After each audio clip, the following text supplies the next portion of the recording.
വിനീത് ശ്രീനിവാസന്റെ ശിഷ്യനായ ധനഞ്ജയ് ശങ്കർ സംവിധാനം ചെയ്ത ഭയഭക്തി ബഹുമാനം തിയേറ്ററുകളിലെത്തി. ഒരു നല്ല മാസ് എൻ്റർടൈൻമെൻറ്റ് എന്ന് തന്നെ ഈ ചിത്രത്തെക്കുറിച്ച് പറയാം. വലിയ ലോജിക്കൊന്നുമില്ലാതെ സിനിമ കണ്ട് ഒരു 2.5 മണിക്കൂർ സമയം ചെലവഴിക്കാനാണെങ്കിൽ ഉറപ്പായി തിയേറ്ററിലേക്ക് പോകാം. അല്ലാതെ വലിയ തത്വചിന്തയും വലിയ കഥയും കഥാപാത്രങ്ങളെയും ഓരോ സന്ദർഭങ്ങളെയും അളന്നു മുറിച്ച് ചിന്തിച്ച് സിനിമ കാണുന്നവരാണെങ്കിൽ ദയവായി നിങ്ങൾ പോകരുത്. കാരണം ഇതൊരു മാസ് എൻ്റർടൈനറാണ്. ഒരു ലോജിക്കുമില്ലാതെ നമുക്ക് 2.5 മണിക്കൂർ അടിച്ചു പൊളിച്ച് കളയാം.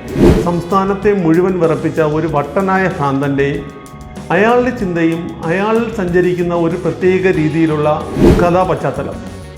ശരിക്കും ആ വട്ടനായി ദിലീപ് നന്നായി ആ കഥാപാത്രം ചെയ്തിട്ടുണ്ട്. ദിലീപിൻ്റെ കഥാപാത്രത്തിൻ്റെ പേര് തന്നെ സാധാരണക്കാരൻ എന്നാണ്. ഒരിടത്ത് പോലും ആ കഥാപാത്രത്തിൻ്റെ പേര് പറഞ്ഞു പോയിട്ടുമില്ല. അതെല്ലാം സംവിധായകൻ്റെയും തിരക്കഥാകൃത്തിൻ്റെയും ഒരു മിടുക്ക് തന്നെയാണ്.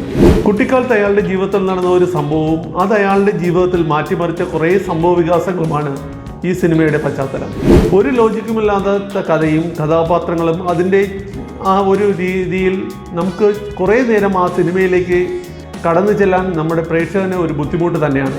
എന്നാൽ കുറച്ച് കഴിയുമ്പോൾ അവർ പറയുന്ന ആ ലോജിക്കിലേക്ക് നമ്മൾ എത്തിച്ചേരും. പിന്നെ സിനിമ ഒരു നല്ല എൻ്റർടൈനർ തന്നെ ആയിരുന്നു.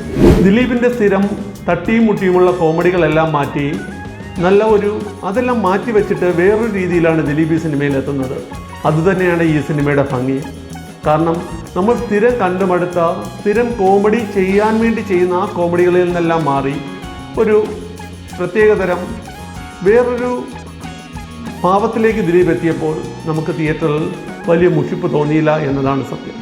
ഗില്ലി ബാല എന്ന കഥാപാത്രമായി നമ്മുടെ ലാലേട്ടൻ ഈ സിനിമയിൽ എത്തുന്നുണ്ട്. ദിലീപിനും ഒപ്പം, അതായത് ദിലീപിന് മുകളിൽ നിൽക്കുന്ന ഒരു കഥാപാത്രം തന്നെയാണ് ലാലേട്ടൻ്റെ കഥാപാത്രം. ലാലേട്ടൻ്റെ മുണ്ടും മടക്കി കുത്തലും ലാലേട്ടൻ്റെ കൊച്ചു കൊച്ചു കുസ്തികളും നല്ല ആക്സിഡൻറ്റുകളും ലാലേട്ടൻ ചെയ്യുന്നുണ്ട്. അതെല്ലാം ഈ ചിത്രത്തിന് വലിയ ഗുണം ചെയ്തിട്ടുണ്ട്. ഒരുപക്ഷെ അടുത്ത കാലത്തിറങ്ങിയ ദിലീപ് സിനിമകളിലെല്ലാം നമ്മൾ കണ്ടതാണ് ഒരു തരം ചളി കോമഡിയും വലിയ രീതിയിലുള്ള വിജയങ്ങളുമൊന്നും ആവാതിരുന്നിടത്ത് ഇത് ഇവിടെ മികച്ചു നിൽക്കുന്നു. ഒപ്പം മോഹൻലാലിൻ്റെ സാന്നിധ്യം ഈ ചിത്രത്തിൻ്റെ വിജയത്തിന് ഒരു വലിയ പങ്ക് തന്നെ വഹിക്കുന്നു എന്ന് പറയേണ്ടിയിരിക്കുന്നു. സമൂഹ മാധ്യമങ്ങൾ ഏറ്റവും ട്രോള് ഏറ്റുവാങ്ങിയ ശാന്തകുമാറിൻ്റെ ആ പാട്ട് ഈ സിനിമയിൽ സത്യം പറഞ്ഞാൽ ഒരു ഫുൾ എനർജിയായിട്ട് തന്നെയാണ് വന്നിരിക്കുന്നത്. മോഹൻലാൽ ദിലീപ് കോംബോയെ സംവിധായകൻ വേണ്ട രീതിയിൽ എത്തേണ്ടിടത്തെല്ലാം പ്രേക്ഷകന് എങ്ങനെ അത് അഭിരുചിക്കനുസരിച്ച് എത്തിക്കണമോ ആ രീതിയിൽ എത്തിച്ചിട്ടുണ്ട് എന്നത് എടുത്തു പറയേണ്ടത് തന്നെയാണ്. മോഹൻലാലിനും ദിലീപിനെയും കൂടാതെ വിനീത് ശ്രീനിവാസൻ, ധ്യാൻ ശ്രീനിവാസൻ, സലിം കുമാർ, ബൈജു എന്നിവരെല്ലാം ഫുൾ എനർജിയിലാണ് ഈ സിനിമയിൽ അഭിനയിച്ചിരിക്കുന്നത്. അവരെ കഥാപാത്രങ്ങൾ കാണിക്കുന്ന ഈ എനർജി നമുക്ക് തിയേറ്ററിൽ നമുക്കത് കിട്ടുന്നുമുണ്ട്. അത് കാരണം ഒരു നല്ല എൻ്റർടൈൻമെൻറ്റ് തന്നെയാണ് ഈ സിനിമയെന്ന് പറയാം, ഒരു ലോജിക്കുമില്ലാതെ കാണുകയാണെങ്കിൽ. സാൻഡി മാസ്റ്റർ, വിജയ് മേനോൻ, മണിയമ്പിള്ള രാജു, അങ്ങനെ ഒത്തിരി കഥാപാത്രങ്ങൾ ഈ സിനിമയിൽ വന്നു പോകുന്നുണ്ട്. അതെല്ലാം മികച്ച നടന്മാരും നടികളും തന്നെയാണ് ഇങ്ങനെയുള്ള കഥാപാത്രങ്ങളെല്ലാം ചെയ്തിരിക്കുന്നത്. അവരെയെല്ലാം വേണ്ട വിധത്തിൽ ഇതിൽ ഉപയോഗപ്പെടുത്തിയിട്ടും ഉണ്ട്. പിന്നെ എടുത്തു പറയേണ്ടത് അത് ഞാൻ പിന്നെ പറയാം എന്ന ഒരു പഞ്ച് ഡയലോഗുമായി ദേവൻ എത്തുന്നുണ്ട്. വളരെ നല്ല രീതിയിൽ ദേവനെ സംവിധാനം ഇതിൽ ഉപയോഗിച്ചിട്ടുണ്ട്. പിന്നെ എടുത്തു പറയേണ്ട മറ്റൊരു അതിഥി വേഷം ചെയ്തിരിക്കുന്നത് റിയാസ് ഖാനാണ്.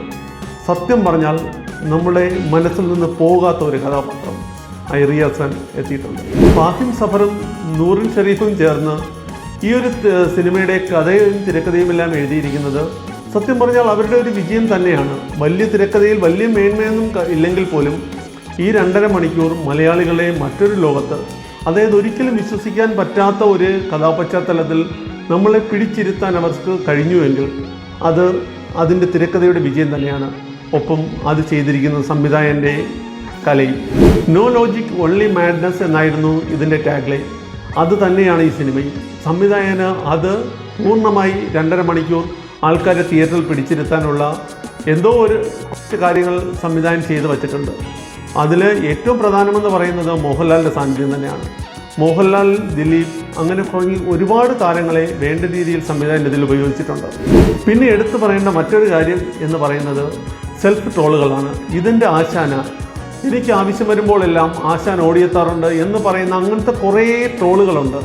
അതെല്ലാം ഈ സിനിമയിൽ യഥാർത്ഥ ജീവിതത്തിൽ അവർക്ക് സംഭവിച്ച ഓരോ കാര്യങ്ങളെയും സെൽഫ് ട്രോളായി അവതരിപ്പിച്ചിരിക്കുന്നതാണ്.